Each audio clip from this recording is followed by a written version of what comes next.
ఎప్పుడు కూడా నేను నిన్న చూశాను. ఒక భక్తుడు వెంకటేశ్వర స్వామి పైన ఆయన ఒక కంపెనీ పెట్టాలనుకున్నాడు. కంపెనీ పెట్టాడు, సక్సెస్ అయ్యాడు. ఆ కంపెనీ అమ్మాడు, 60% అమ్మాడు. 60% అమ్మితే 1.5 బిలియన్ అంటే సుమారు 6-7 వేల కోట్లు వచ్చింది. ఈ సంపద వెంకటేశ్వర స్వామి ఇచ్చాడు కాబట్టి ఆయనకి తిరిగి ఇవ్వాలని ఆ భక్తుడు నిర్ణయించుకొని 121 కేజీల బంగారం వెంకటేశ్వర స్వామికి ఇస్తున్నాడు. ఇప్పుడు ఆయన 121 కేజీలు అంటే దగ్గర దగ్గర 140 కోట్లు 150 కోట్లు. ఆయన అడిగింది ఒకటే అడిగాడు, నాకు లెటర్ ఇచ్చాడు.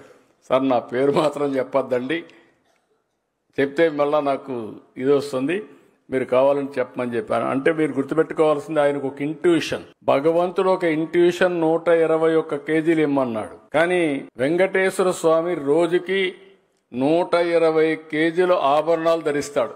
అంటే 120 కేజీలు అక్కడ ఆభరణాలు ధరిస్తాడు. భక్తుడికి 121 కోట్లు ఇమ్మన్నాడు.